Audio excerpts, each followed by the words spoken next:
আসিয়া আসিয়া তুমি কে আমি কে তুমি কে আমি কে আসিয়া আসিয়া সারা বাংলাদেশ আজকে আসিয়ার পাশে দাঁড়িয়েছে, আমরাও আসিয়ার পাশে দাঁড়িয়েছি। এমনকি প্রত্যেকটি বোনের পাশে আমরা দাঁড়াবো, কেননা আমরা চাচ্ছি নারীরা সব সময় বাংলাদেশে নিরাপদে থাকবে।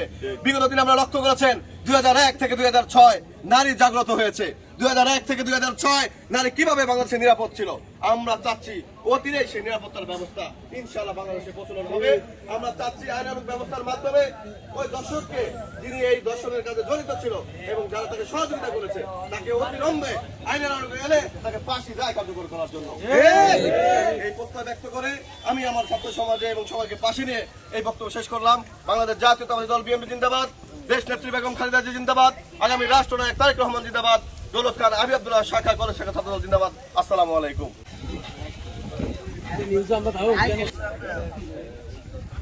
যেই পরিমাণ নির্যাতিত হচ্ছে, এই প্রতিবাদে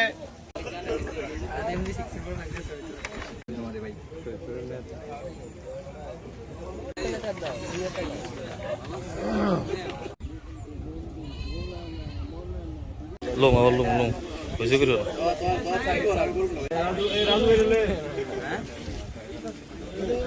বলতে চাই, যতক্ষণ পর্যন্ত ওই বাংলাদেশে আজকে নারী নির্যাতনের উপর যে পরিমাণ জুলুম হচ্ছে তা আপনারা আজকে সবই জানেন। বিগত 7 মাস আমরা লক্ষ্য করেছি ওই ফেসিবাদ আওয়ামী লীগের আমলে যেভাবে নারীরা কখনো নিরাপদ ছিল না, আজকেও ঠিক মুক্ত পরিবেশ সৃষ্টি করে নারী নির্যাতনের যে ধারাবাহিকতা এখনো চলমান রয়েছে তা একটি সহিংসতা রূপ ধারণ করেছে। তা থেকে পরিত্রাণের জন্য আপনারা আরো জানেন, এখানে দৌলত খান পৌরসভা এবং কলেজ শাখা ছাত্র নেতৃবৃন্দ এখানে উপস্থিত হয়েছে।